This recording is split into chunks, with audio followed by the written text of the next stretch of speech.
आप सभी ग्रामवासी व क्षेत्रवासियों को दशहरा, दीपावली, छठ, नव वर्ष की हार्दिक शुभकामनाएं। आपका अपना बेचारा हारा हुआ बीडीसी प्रत्याशी सुदर्शन कुमार मौर्य, रामपुर रकबा, चौरी चौरा, गोरखपुर आप सभी का हार्दिक स्वागत, वंदन, अभिनंदन करता है और करता रहेगा। आपका भाई, आपका बेटा सुदर्शन कुमार मौर्य, बीडीसी प्रत्याशी। जी हाँ मेरे भाइयों और बहनों, विकास के नए फूल खिला करके देख लो, तरक्की की खुशबू बिखरा करके देख लो। बहुत देख लिया अनुभव का झूठा प्रचार, इस बार सुदर्शन कुमार मौर्य को आजमा कर देखो, आजमा कर देखो। जी हाँ, आप सभी से कंधा मिलाकर चलने वाला आपका भाई, आपका बेटा सुदर्शन कुमार मौर्य। अब की चुनाव के भइल बा ऐलानवा, भैया बहन जाने तू भूलैन करना मवा। हाथ जोड़ के कहतनी ये भैया सुदर्शन कुमार मौर्य के बीडीसी अब की बार जरूर बनइया। ओ रामपुर रकबा के सुंदर बनैया, भैया सुदर्शन जी के विजयी बनैया।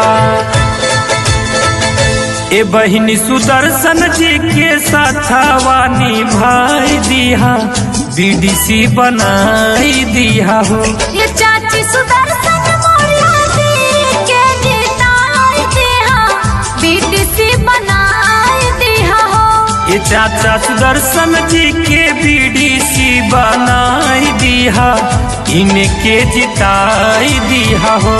जी हाँ मेरे भाइयों और बहनों, सुदर्शन कुमार मौर्य जी कहते हैं, आपका बेटा कहता है, हर जोर जुल्म के टक्कर में संघर्ष हमारा नारा है। सुदर्शन मौर्य जिंदाबाद, मोतियों का बाला हमारा है। जी हाँ मेरे भाइयों और बहनों, रामपुर रकबा, चौरी चौरा से बीडीसी पद के प्रत्याशी सुदर्शन कुमार मौर्य जी को भारी मतों से विजयी बनावे। हो कंधा से कंधा लाई के हो चली है, सुख दुख में भैया सथवानी भई है। ए भैया ए बहिनी, सुदर्शन कुमार मौर्य के बीडीसी बनावे के बाहो। कंधा से कंधा लाई के हो चली है, सुख दुख में हो भैया सथवानी भई है। अनिल आरती जाके सबके समझाई दिया, बीडीसी बनाई दिया हो। इनके जीत के माला भैया लोग पहनाई दिया, विजयी बनाई दिया हो। ये चाची सुदर्शन जी के अब की जिताई दिया, बीडीसी बनाई दिया हो। आप सभी ग्रामवासी व क्षेत्रवासियों को दशहरा, दीपावली, छठ, नव वर्ष की हार्दिक शुभकामनाएं।